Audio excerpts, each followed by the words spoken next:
सम्मानित राष्ट्रवादी साथियों, आज मैं YouTube पर महाराणा प्रताप के नाम पर बने एक सीरियल के कुछ अंशों को देखते देखते आज काफ़ी समय हमने महाराणा प्रताप जी पर ही अध्ययन के रूप में बिताया। अभी काफ़ी उसमें धारावाहिक में आगे काफ़ी कुछ इतिहास की जानकारी हमें प्राप्त होगी। हम प्रयास कर रहे हैं कि उसमें ज़्यादा से ज़्यादा गोता लगा करके जो भी कुछ अच्छी चीज़ें निकाल करके ला सकूं। सर्वप्रथम तो आप हम सब राष्ट्रवादियों को महाराणा प्रताप पर अत्यंत गौरव की अनुभूति होनी चाहिए। सच्चे मायने में वह राष्ट्रनायक थे। ऐसा योद्धा इस धरती पर शायद, वैसे तो वीरों से कभी यह धरती खाली ही नहीं रही है, अतिशयोक्ति भी नहीं करनी चाहिए, लेकिन गजब की राष्ट्रभक्ति, मातृभूमि के प्रति प्रेम जो महाराणा प्रताप में बचपन से ही कूट कूट करके भरा हुआ दिखा, वह अत्यंत प्रशंसनीय है, वंदनीय है, अभिनंदनीय है। लेकिन उसी धारावाहिक के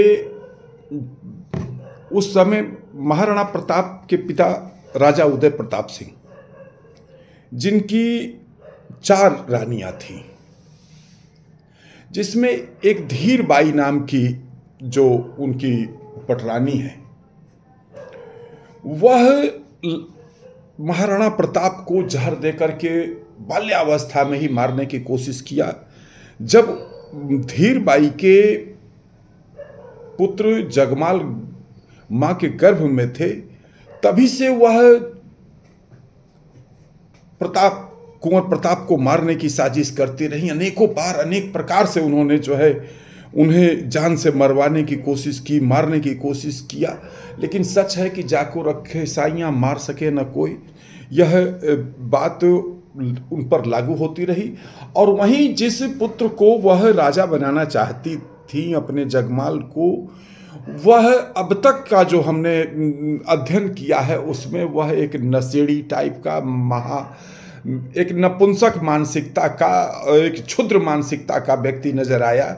वह केवल किसी भी तरीके से अपनी माँ के द्वारा जगाए गए अति महत्वाकांक्षा के सपनों में गोता लगा रहा है। उसकी माँ लगातार इस तरीके से जो है गोता लगा रही, किसी भी तरीके से कुंवर जगमाल को राजा बनाया जाए, युवराज घोषित किया जाए। और वो सदा षड्यंत्रकारी की भूमिका में रही। और उस षड्यंत्र का एक, देखिए, माँ के व्यक्तित्व का बच्चों पर भी असर पड़ता है। जिस तरीके से माँ अपने बच्चों के सामने अपना आचरण प्रस्तुत करेगी, उसी तरीके से जो है उस बच्चे के मन में भी व्यक्तित्व होगा। महाराणा प्रताप की माता जयंता बाई ने सदा राष्ट्रभक्ति का भाव उनके अंदर व्यक्त किया। और इसकी माँ, जगमाल की माँ धीर बाई जो है लगातार षड्यंत्रकारी कार्यों में अपनी बुद्धि लगाती रही, किसी भी तरीके से महाराणा प्रताप को मारने की साजिश करती रही, लेकिन उसमें वह सफल नहीं रही। लेकिन इस सब से होते होते वह संकीर्णता की इतना जंजाल में आ गई कि वह अपने पुत्र को राजा बनाने के चक्कर में देश के प्रति भी गद्दारी का काम करने लगी, जैसा कि वर्तमान की राजनीति में भी हो रहा है। मैं नाम लेकर के नहीं करना चाहूँगा, इशारा आप समझ सकते हैं कि कैसा हो रहा है। और इस नाते आज हम यह वीडियो आप सबके समक्ष प्रस्तुत कर रहे हैं मित्रों, कि आप भी, हम सब के ऊपर यह बात लागू होती है कि अपने नकारा टाइप के बच्चों, अपने अयोग्य बच्चों को जबरदस्ती योग्य के रूप में प्रस्तुत न करें। हर व्यक्ति में किसी न किसी रूप में कुछ न कुछ क्षमता होती है। कोई ऐसा व्यक्ति नहीं है जिसके अंदर कोई विशेष गुण न पाया जाता हो। हम अगर वास्तव में गार्जियन हैं तो हमारी भूमिका यह बनती है कि हम अपने बच्चे की वास्तविक टैलेंट को देखते हुए उस दिशा में उसको आगे बढ़ाने की कोशिश करें, और अन्य क्षेत्रों में उसको जबरदस्ती, जिस क्षेत्र में वह नहीं जा सकता है, जिस क्षेत्र के वह योग्य नहीं है, आज राजतंत्र में भी इसी प्रकार की व्यवस्था में फिर से अतीत में आकर के कहना चाहता हूँ, हमारे देश की में एक भारतीय राजनीति में बड़ी महती भूमिका में रहने वाली महिला अपने पुत्र को राजा बनाने के चक्कर में यहाँ तक कि पड़ोसी देश के दुश्मन राष्ट्रों के साथ भी षड्यंत्र करने में लगी हुई है और अपने पुत्र को भी जो भारत की विरोधी शक्तियां हैं उस भारत विरोधी शक्तियों के साथ तालमेल उनका पुत्र भी कर रहा है, मिलना जुलना बढ़ा रहा है।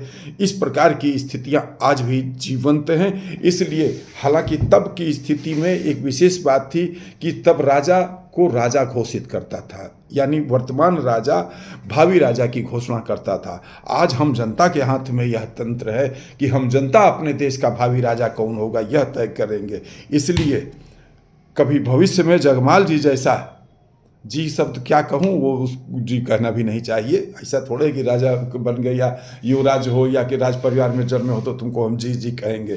तुम साले लोफर लफंगे लुच्चे टुच्चे अयास भ्रष्टाचारी बलात्कारी हो तो तुमको हम जी कह करके पुकारेंगे। तुम होगे तुम राजा महाराजा के किसी के घर के जो है जन्मे जो है। हम सम्मान करेंगे योग्यता का, हम सम्मान करेंगे राष्ट्रभक्ति से ओतप्रोत नेतृत्वकर्ताओं का। यह भाव हम सब में भी होना चाहिए। आज कैलेंडर वर्ष 2024 समाप्त हो रहा है। हमारा यह वर्ष नववर्ष नहीं है, मैं फिर से कहना चाहता हूँ। हमारा नववर्ष चैत्र शुक्ल प्रतिपदा से प्रारंभ होता है और हम लोग उस अवसर पर धूमधाम से अपना उत्सव भी मनाते हैं। लेकिन कैलेंडर वर्ष की एक व्यवस्था है, उस व्यवस्था को हम भी कहीं ना कहीं अंतर्मन से स्वीकार करते हैं कि वर्ष 2024 अंग्रेजी वर्ष का आज समापन हो रहा है। हमारे कारण हमारे किसी बात व्यवहार के से किसी का मन आहत हुआ हो तो मैं उससे सहृदय क्षमा प्रार्थी हूँ कि मित्रों हमको आपको किन्हीं बातों को लेकर के तिगल्ला करके जो है बैठे नहीं रहना है। ये जीवन है, जीवन में अनेक प्रकार के उतार चढ़ाव आते हैं। आज देखिए शरद ऋतु है, हम भी जो है स्वेटर वीटर जो है कस करके बांध करके बैठे हुए हैं। क्यों? क्योंकि शरद ऋतु है। लेकिन इससे पहले जब ग्रीष्मकालीन था, जब गर्मी का दिन था, तब क्या थी? तब हम लोग जो है यहाँ बैठते नहीं थे, एसी चला करके बैठते थे, एसी कमरे में रहना पसंद करते थे, एसी के साथ पंखा भी चलाया करते थे। तो समय काल परिस्थितियाँ मौसम के अनुसार बदलती रहती हैं। आपके प्रति अब जिन लोगों को भी यह लगता है कि हम उनसे किसी रूप में द्वेष रखते हैं, किसी रूप में हम उनसे दूरी बना कर रहते हैं, वह अपने मन से इस बात को निकालें। और हम उन सभी लोगों से भी कहना चाहते हैं मित्रों, यह मृत्यु लोक है, पता नहीं किस दिन किसका बुलावा आ जाए यार। अब जाते जाते तिगल्ला करके न जाओ, ये मान करके चलो कि प्रभु का बुलावा कभी भी आ सकता है। तो जाने से पहले इस धरती के ऋण को भी अदा करना है और जिन लोगों के मन मस्तिष्क में हमारे प्रति किसी भी रूप में दुर्भावना का भाव हो उसको समाप्त करने के हुए जितना मस्त और स्वस्थ और इस प्रकार का जीवन जिएंगे जिसमें कि किसी के प्रति द्वेष का भाव ना हो, किसी के प्रति नाराजगी का भाव ना हो, किसी के प्रति घृणा का भाव ना हो, प्रेम स्नेह का भाव लेकर के जीवन जीने का जो परम आनंद है वह उस आनंद की अनुभूति ईश्वर की उपासना जैसी होती है। मैं आप सबसे यही कहना चाहता हूँ मित्रों, मन में कोई भी बात हो उस बात को निकालो, बीती बात विसार के आगे के सुध ले। और आगे के सुध फिर यही बात कहना चाहता हूँ, राष्ट्र के प्रति अपने राष्ट्रीय कर्तव्यों को महसूस करते हुए हम जाति पात के आधार पर विभाजित न हो करके हम किसी अयोग्य व्यक्ति का चयन नहीं करेंगे। जो हम अभी धारावाहिक देख करके आकर के हम आपसे बात कर रहे हैं, यह एक सीख है। इतिहास के पन्ने हमें सिखाते हैं, जब कभी कहीं अयोग्य राजा बैठा तो वह राज्य गुलाम हो गया। देखिए मेवाड़ महाराणा प्रताप आखिरी सांस तक लड़े थे, लेकिन वह मुगलों के गुलाम नहीं हुए थे। सब कुछ हार गए लेकिन महाराणा प्रताप वो नहीं हुए। यही भाव हम सबके अंदर अपने राष्ट्र के प्रति, हमारे देश के भी दुश्मन किसी न किसी रूप में इस देश को हमारे आपके बीच में भ्रम की स्थितियों का निर्माण करके गुलाम बनाना चाहते हैं, आर्थिक रूप से हमें पीछे ले जाना चाहते हैं, हमारे आपके बीच में वैमनस्यता भेदभाव बढ़ाना चाहते हैं। इसलिए इन स्थितियों परिस्थितियों को समझें। आदि अनादि काल से इस प्रकार की शक्तियाँ रही हैं, आज भी हैं। इनसे हमको लड़ना है और आज भगवान की कृपा है कि हमको लड़ने के लिए हथियार की ज़रूरत नहीं है। हमारे वोट, हमारी एकता, हम सब मिल करके एक समरस समाज की भूमिका निभाएं। जय मातृभूमि, जय भारत।